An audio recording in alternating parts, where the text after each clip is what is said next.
Hello, and welcome to today's webcast, Expediting Veritas NetBackup Troubleshooting, Tips and Practices for Creating Logs, brought to you by Datalink.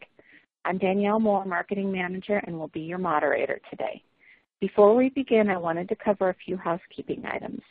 This webcast is designed to be interactive between you and the presenters. The webcast console you are looking at can be completely customized. You can resize or move any of the windows that you have open. At the bottom of your console are multiple application widgets you can use. If you have any questions during the webcast, you can click on the Q&A widget at the bottom and submit your question. All questions from this webcast will be captured. If you are experiencing any technical difficulties, please visit the webcast help guide by clicking on the question mark icon below the presentation window. The help guide covers common technical issues. I would now like to turn this presentation over to our presenter, Douglas Braden. Douglas, the floor is yours. Thank you, Danelle. I'm Doug Braden. I'm a member of the Datalink One Call Support Advanced team, and I'm going to be covering tips and practices for creating logs specific to NetBackup troubleshooting, and I'm going to do an introduction to NetBackup logging that includes naming conventions, where to find the logs, and how to control the verbosity setting. I'm also going to discuss some NetBackup log manipulation tools such as nbcplogs, nbsu, and vxlogview. For the NetBackup configurations that have appliances involved, I'm going to go over a couple of NetBackup appliance tools that will include the web console wizard, the shell menu, and data collect. And of course, once all sorts of logs are gathered and zipped up, there has to be a method to getting them to Datalink, so I'll discuss Smart File.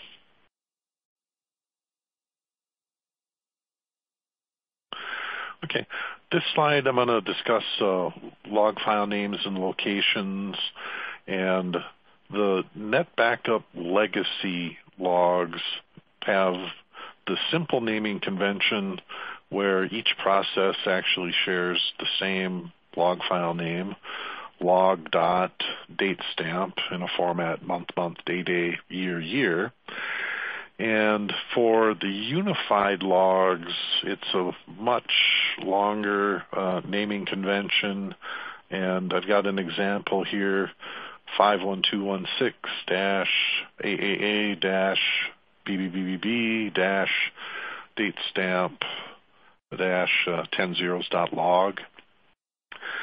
The three A's are where an originator ID would be visible, and an example would be 116 is the NetBackup Policy Execution Manager. The next part of the unified logging name, the 10 characters, those actually are the host ID, so those will actually be different on each system that you might have unified logs on. The location for the legacy logs, which include BPRD and BPDBM, which are your most common master server logs, BPTM, BPBRM, common media server logs, and then most common from the client, BPBCAR and BPBCD. On a Unix operating system server, those are found in /user/openv/netbackup/logs. And on Windows Server, your install path, which could be a C drive or a D drive, then /netbackup/logs. The unified logs, which could be the NBJM Job Manager, NBRB Resource Broker, or NBEMM On Unix servers, those would be located in /user/openv/logs. And on Windows, it's in your install path /netbackup/logs. There are some other media server type logs that they are specific to configurations that have tape libraries. So these are getting, let's just say, less frequently used as tape technology loses out to disk technology. But in the case of media and device management legacy logs, those include LTID, daemon, reclive, robots, and TP command. On Unix servers, those are located in /user/openv/vol mgr/debug. And on Windows, they're in install path /vol mgr/debug.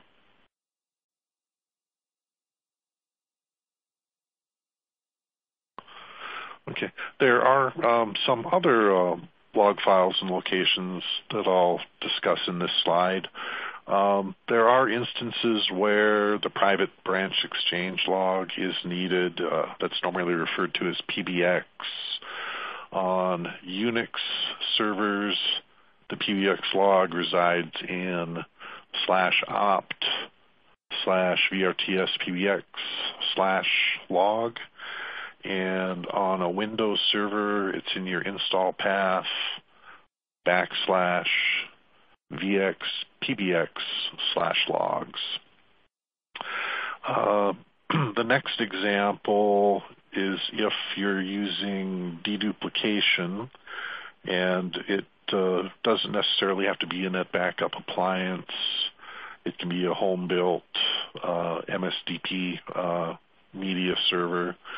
And the MSDP plugin logging locations are on Unix servers /var/log/puredisk, and then the log file name pdplugin.log. And on Windows, that's simply the install path /pdplugin.log.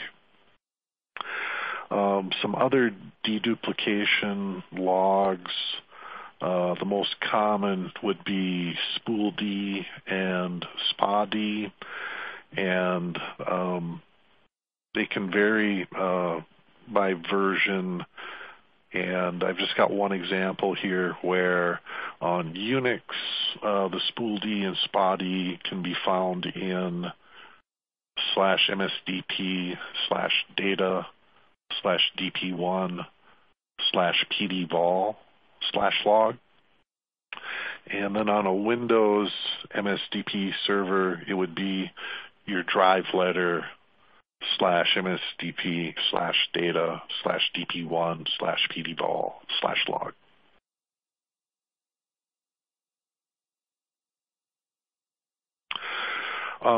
For configurations that have a quantum DXI in the configuration, there's a pretty useful log that can get pulled off of the media server, and that's the OST plugin.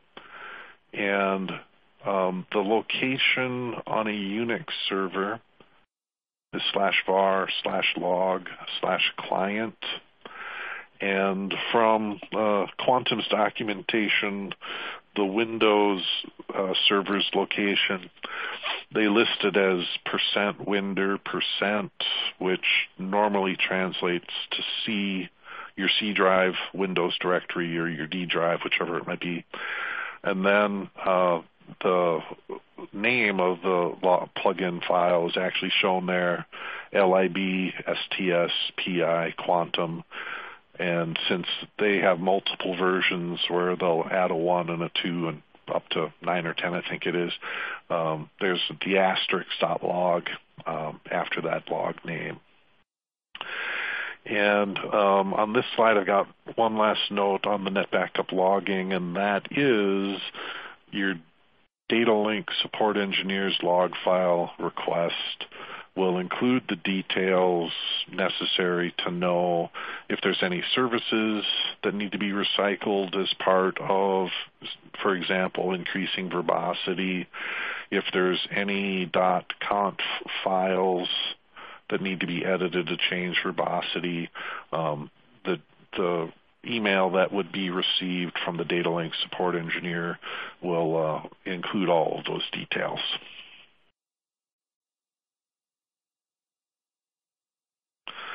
Okay, so I had mentioned verbosity in that previous slide, and this slide covers verbosity on the master server, and under the master server's properties and the logging selection shown here, there's both the legacy and unified type logs that are controllable in this GUI, and most customers typically are running at a 0 or a 1 for normal operations, and that minimizes the amount of disk space that's needed.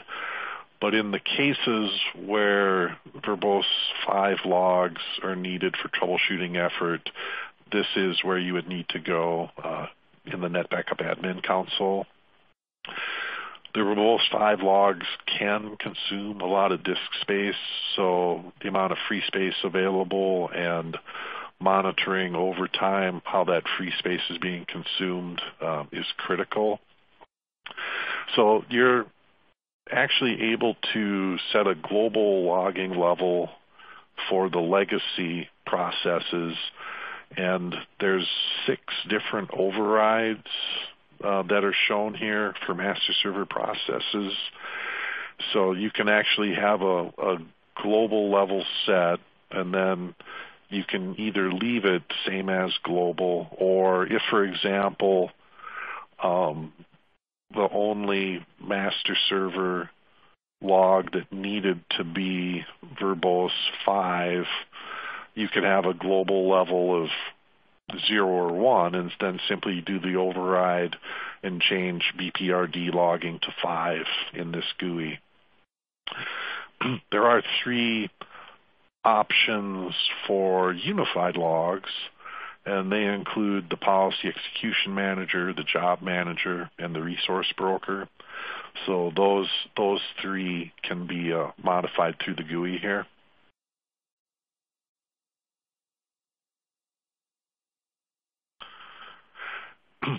This next slide shows what can be set on a NetBackup media server in your configuration. And this is a lot simpler display here, since only legacy logs are included. There's only a couple, or not that many, unified logs that run on a media server. But what you can set here is the 3 most common legacy logs: BPTM, BPDM, and BPBRM. The global level and overrides are available here again. So we've got a global level of 2 and 2 overrides of a 5, and BPDM uses the global. Anything not in the GUI, such as BPCD, BPFizz, or BPBCAR, if depending on what's running on the media server, those will pick up whatever's in the global logging level. And I've got a note here that if log verbosity is increased for troubleshooting, that once the issue is resolved and troubleshooting is concluded, it's pretty important to set the logging back to previous levels, just so no disk space issues are created.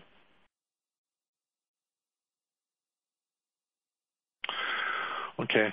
To change the verbosity out on the client, if client logs are needed, there is a way to do it from the NetBackup admin console, but it's more limited in what you can do with it versus using the backup archive restore GUI on the NetBackup client.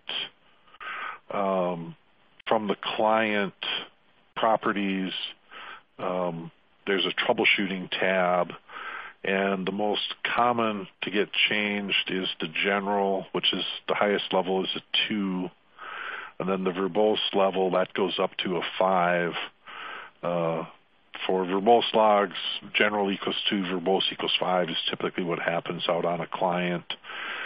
In some instances where the client is also using one of the NetBackup database agents, the database verbosity level, that one goes as high as 9.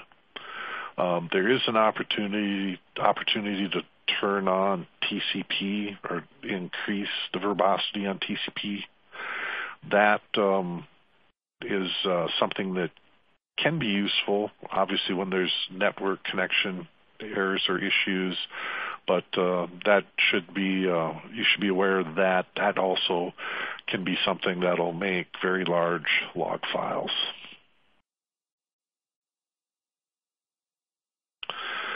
Okay, so I had mentioned the nbsu utility in my introduction, and I think that's probably one of the most familiar and already run by many customers many times, and it's so simple. It's run without any parameters, just a simple nbsu executed on a master server or a media server or a client, and it zips up all kinds of good information about the operating system, about the network, about net backup settings and such.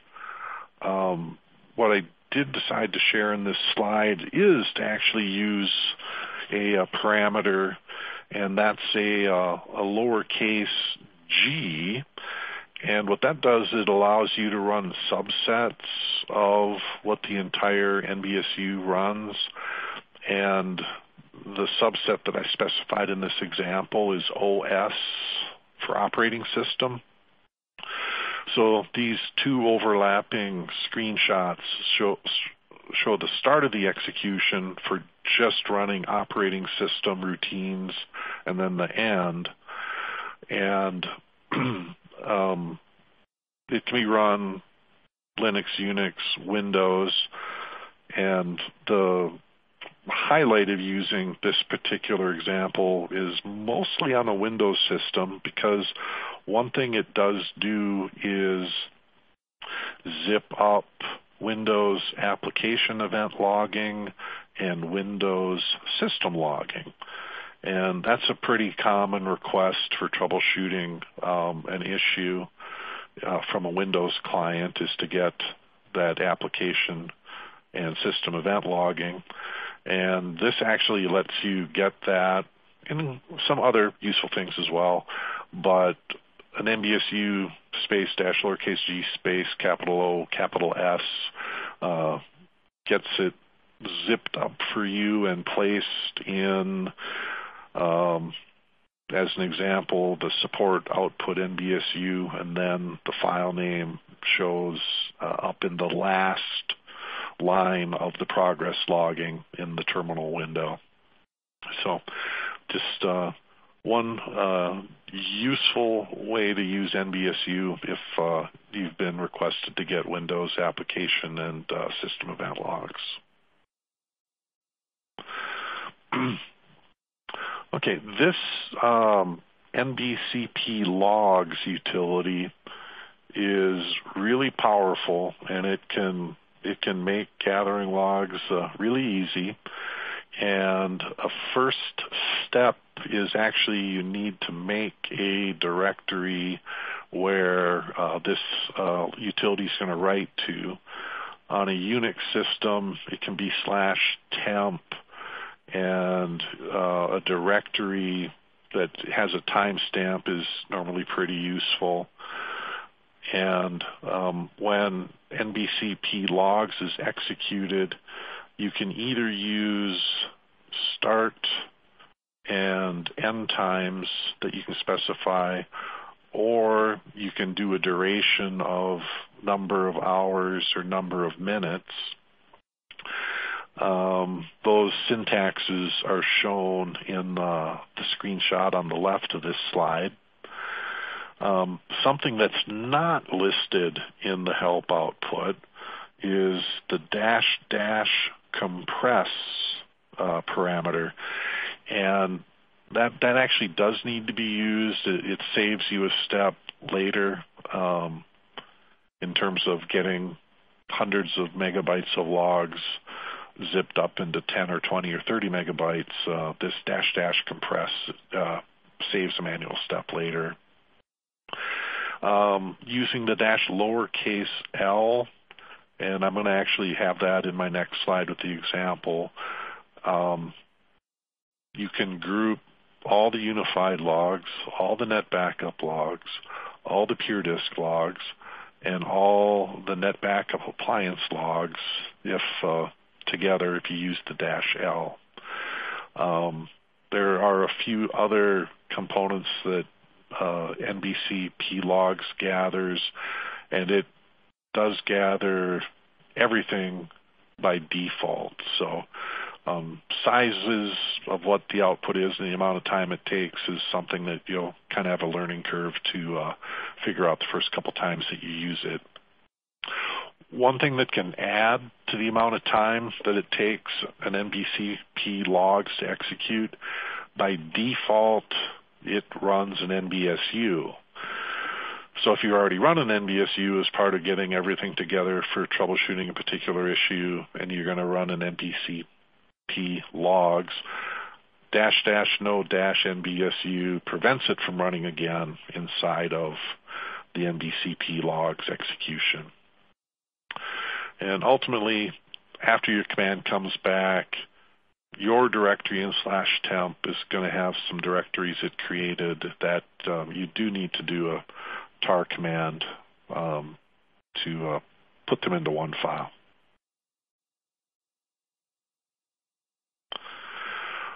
So in this example, the very top line, I've got the -d, so that's duration, and I'm just doing 10 minutes. If you had some failures, you start your workday at 9 a.m. and there were failures at 11 p.m. the previous day, and you, for example, wanted to get logs for probably maybe an hour prior to actually having the failure, you could use a duration of 10H, which would be 10 hours. The very next thing after the duration is the --compress, which I explained in the previous slide. And then also, this is an example of getting unified logging, NetBackup logging, pure disk, and NetBackup appliance logs all bundled together. I did use the --no-nbsu, and then my directory in /temp was from June 15th. So when this executes, it does a calculation on the disk space, and it does ask if, in this instance, if I have 129.4 mega disk space in /temp, to which I responded yes. And then it does all the copy operations, and then it's after the copy operation is done that it does the compression, and it basically says we've got 21.4 megabytes of compressed logs we have to deal with. And the bottom part of this slide with the green highlighting, my June 15th directory inside of /temp has 8 different directories that were created as a function of executing this nbcplogs execution. So tarring up the June 15th directory would have all 8 directories, each of which have all the files inside them compressed already.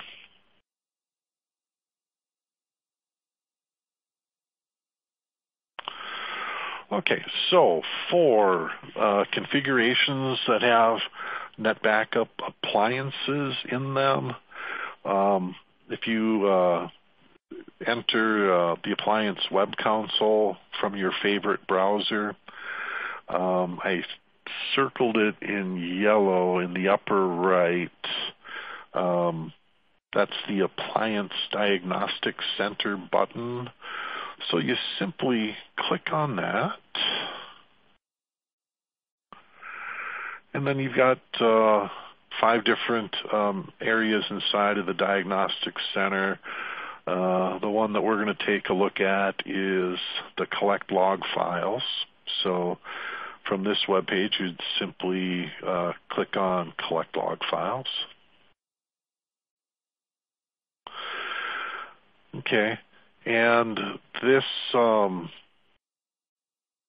page simply says you'll have it be able to choose downloading, emailing, or uploading logs.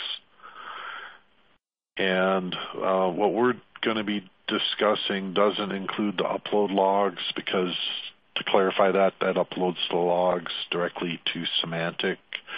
So our discussion is going to include download. So we click next. Okay, so we've got many different options here. We can get NetBackup logs from the appliance. We can get hardware and event logs. We can get operating system. We can get deduplication logs. We can get web console logs. We can run an nbsu. We can run a data collect. And we can select all. And everything I just mentioned will be in one collection operation. But there's a catch.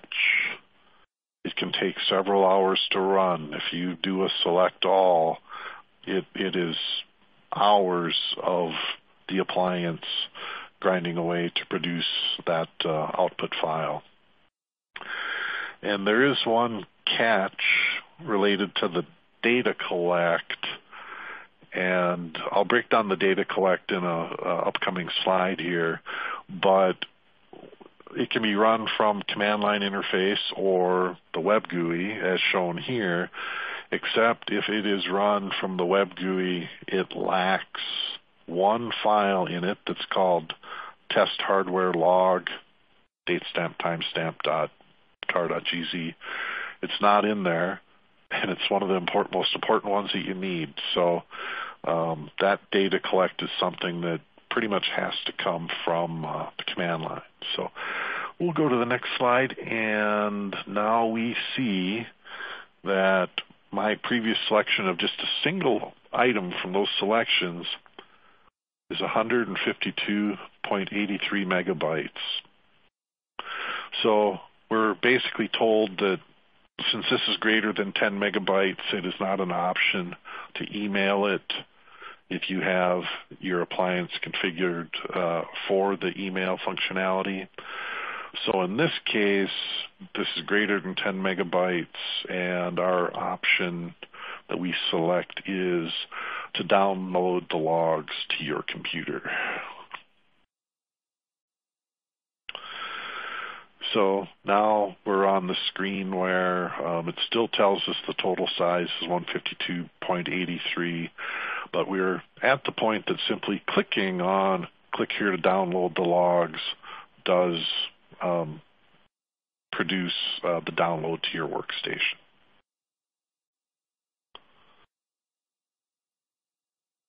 And I did do a NetBackup logs example where that's every NetBackup log, there's no opportunity to pick and choose.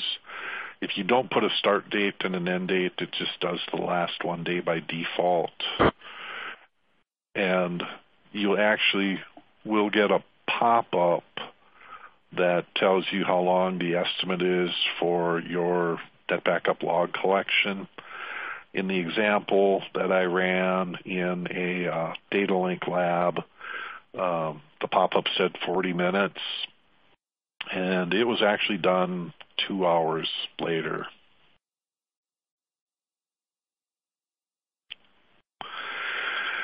And since these can run several hours, they actually have a tab, Running Wizard Jobs. And in this case, I put a little yellow highlighting on the spinning progress thing that spun a couple hours before it had the job done.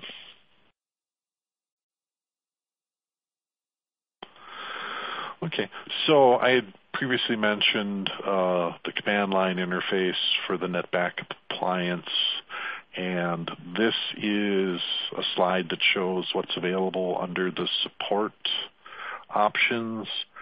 And I just highlighted a couple. The second one down is the data collect that I previously highlighted.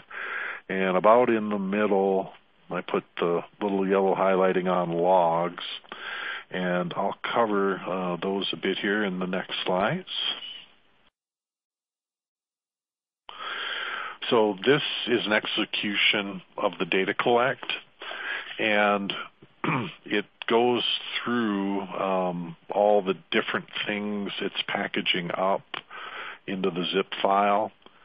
And about the seventh or eighth one down, I highlighted disk perf logs. That's a piece of the data collect that's 3 days worth of VM stat information and IO stat information, which are very useful for troubleshooting performance issues. And there's also a VXFS stat, 3 days worth of logging for that as well. And the second to the last thing that I highlighted was the test hardware logs. So that's the piece that is missing from the web GUI, and you need to come into the command line to actually get that very useful and much needed component of the data collect execution. So the very bottom of this echoes to the screen the location and the file name of what we just created, and it's simply /temp datacollect.zip. And it does do some suggestion for doing the logs share, which is something I prefer not to use, and I got a slide covering that here shortly.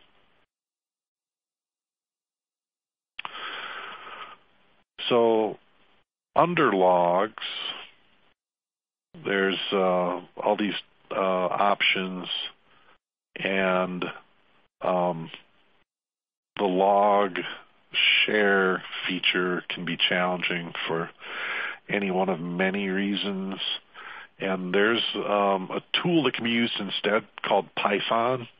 And I'm going to go into that in more detail in a later slide.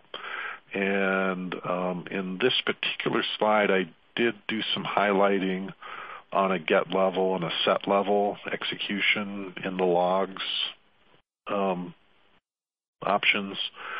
The get level basically showed the current setting for the NetBackup legacy logs, MSDP logs, web GUI, VXMS. And I told it I wanted to change the level of the web GUI, so I did a set level web GUI 0, except the range is 1 to 6. So I did an execution set level web GUI 2, which it said it did, and then I did a get level again.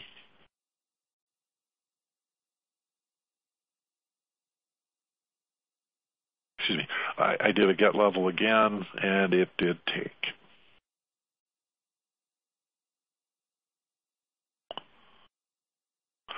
Okay, so there actually is under that previous support logs, there was a vxlogview example that you could run, and it actually is only very limited usefulness, and it only deals with Appliance Unified logs.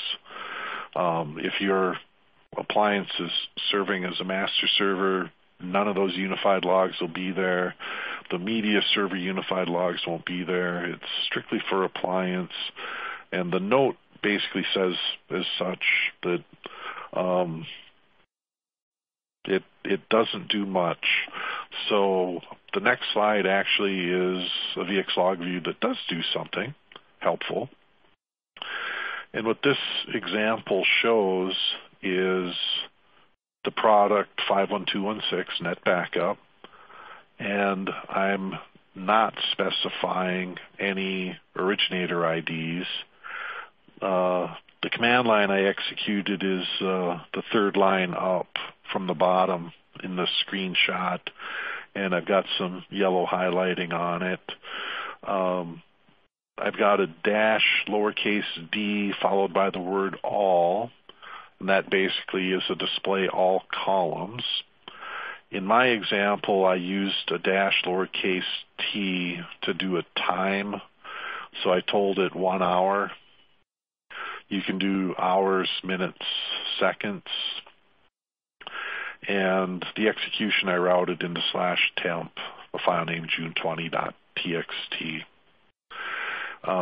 If there is a need to run a vxlogview, you can also use start and end date time parameters, and those are kind of a long syntax, month /day 4 characters for the year, hours, minutes, second, and you also have to say AM or PM. So this particular example would take all of the different NetBackup unified logs that are on a server and put them into one output file.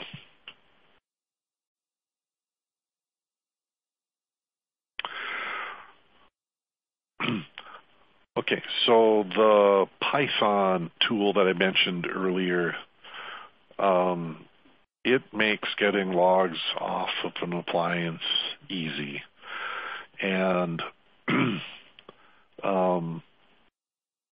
the steps involved are pretty simple. The first thing that you need to do in your terminal session is to change to the directory that contains the logs that you want to get off of the appliance.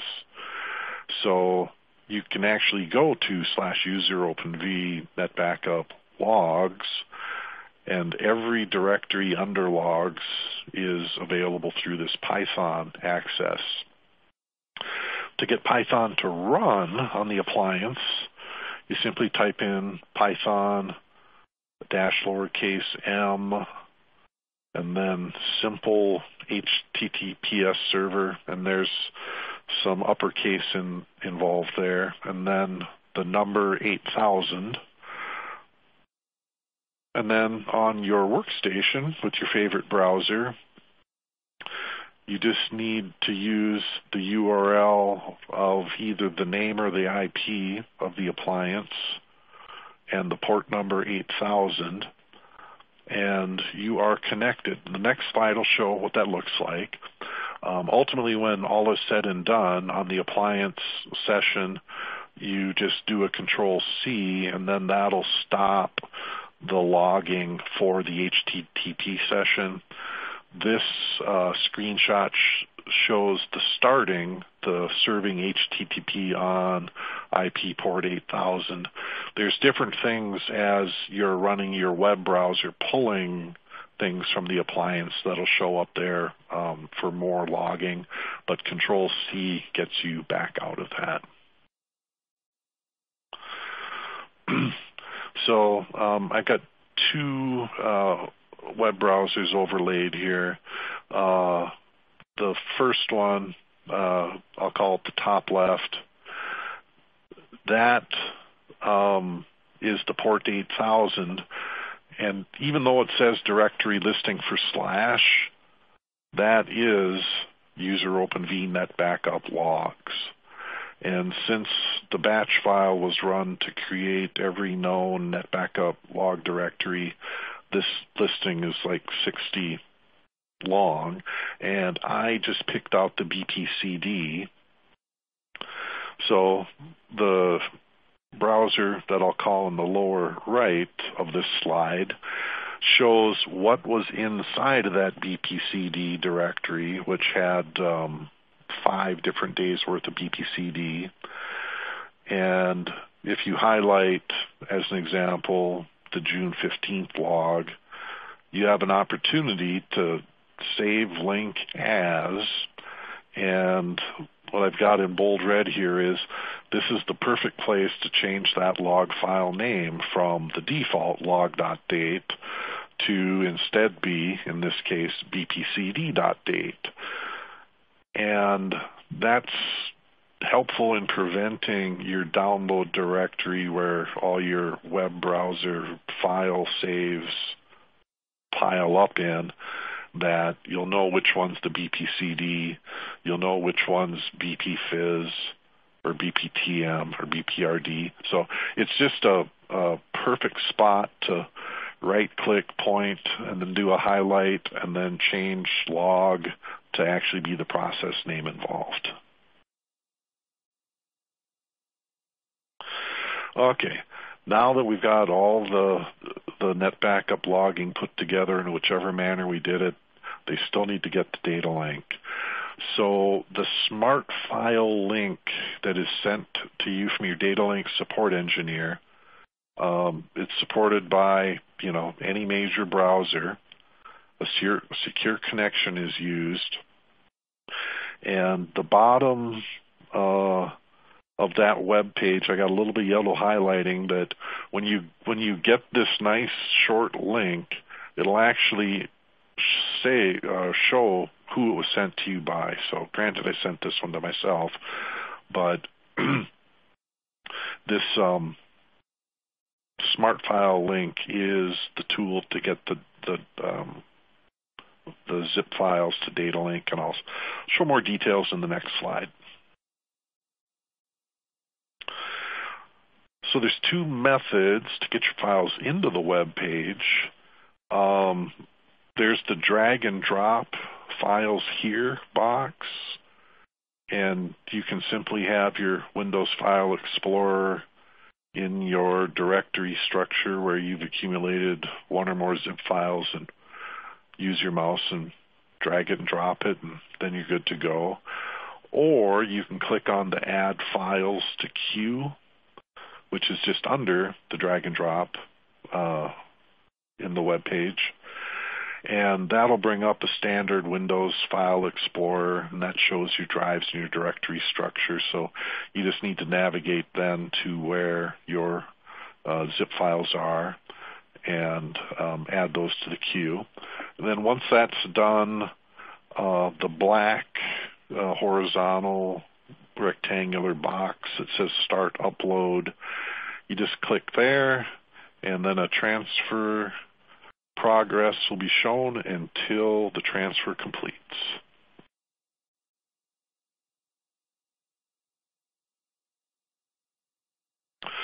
Okay, I've got a few closing notes, and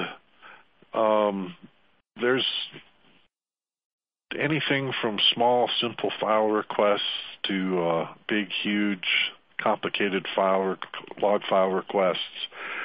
And for small numbers of logs, simply doing copy and paste operations to the temporary location of your choice, excuse me, and then zipping them up is the quickest and easiest way to do that.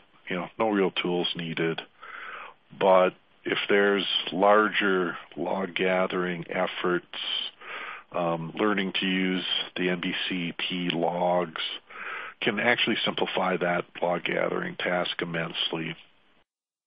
Another note here is that if logs are needed from a master server and a media server and the client, if there's 3 different places that the logs are coming from, it can be very helpful to simply make a separate zip for each one of them. The next note is that data collect on the NetBackup appliance, where that needs to be run from the command line interface for the reason I previously specified. The NetBackup Appliance Diagnostic Center log gathering tool should be used with caution. I was really enthused the first couple times I I tried that, and I just thought, if this is on a web page and it's a GUI, this has got to be the best thing since sliced bread.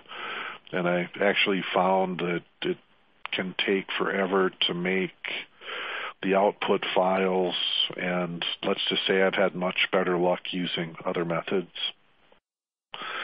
The Python HTTPS server can be very helpful getting logs off of a NetBackup appliance. I've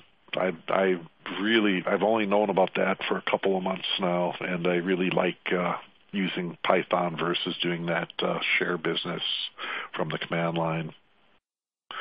The verbose 5 logs, in some cases they are required, and one of those cases that they are required is when an escalation to Veritas gets escalated from their front line to their back line.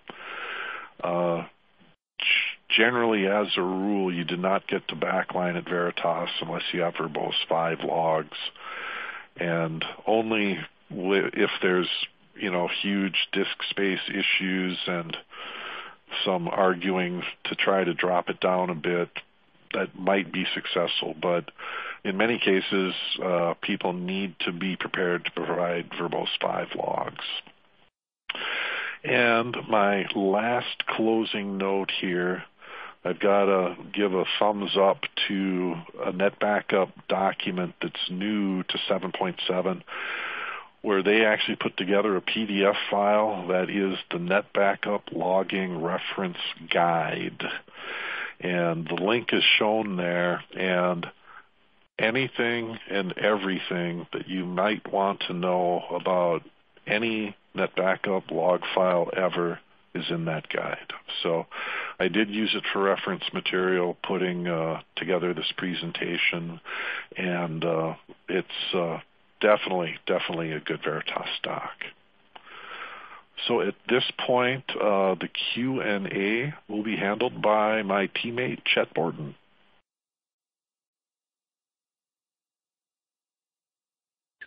It looks like all the questions have been answered at this time. Thank you for attending today's webcast. An on-demand version will be available within 2 to 3 days, and you will receive an email notification once the recording is available. Thank you again for participating.